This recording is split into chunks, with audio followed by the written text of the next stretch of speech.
Welcome to your comprehensive interactive study breakdown on unseen poetry for Edexcel IGCSE. In this guide, you will learn how to deconstruct unfamiliar poems under exam conditions using the SMILE framework. Examiners reward personal, well-supported responses that balance clear interpretation with detailed analysis of the writer's methods. Let's begin by mapping out the core analytical tool. Let's map out the SMILE framework. Start with structure, examine how the poem is built, including stanza length, rhythm, and any shifts or volta. Next, meaning, identify surface and deeper themes. Imagery, look at the pictures the poet paints through metaphors and personification. Language, zoom in on specific techniques like enjambment and sibilance. Finally, effect, connect everything to how the poem makes you feel. Turning to our core study notes, master these key terms. Enjambment creates a sense of urgency or flow, while caesura forces a pause for emphasis or doubt.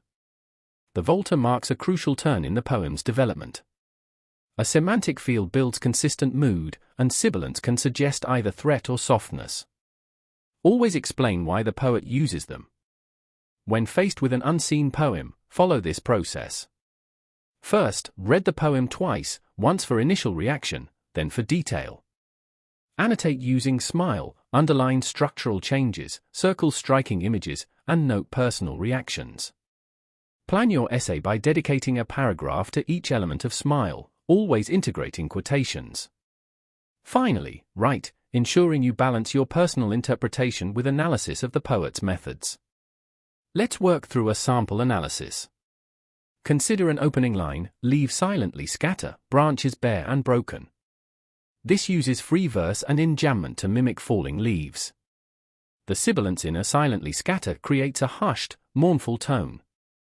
The effect is a profound sense of loss and transience, which you would link to the poem's broader theme. Watch out for common pitfalls.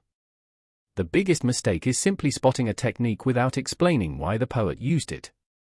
For example, saying that a poet uses enjambment is not enough, state that it creates a sense of unbroken thought or urgency. Also, avoid vague comments like the imagery is effective. Be specific, the image of fallen petals suggests fragility and death. Always connect your analysis back to the poem's main theme. To wrap up, remember SMILE as your go-to framework. Structure gives the poem its skeleton, meaning provides its heart, imagery paints the picture, language sharpens the detail, effect ties it all together.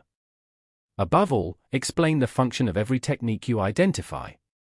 With this structured approach, you can confidently tackle any unseen poem under exam conditions. Good luck!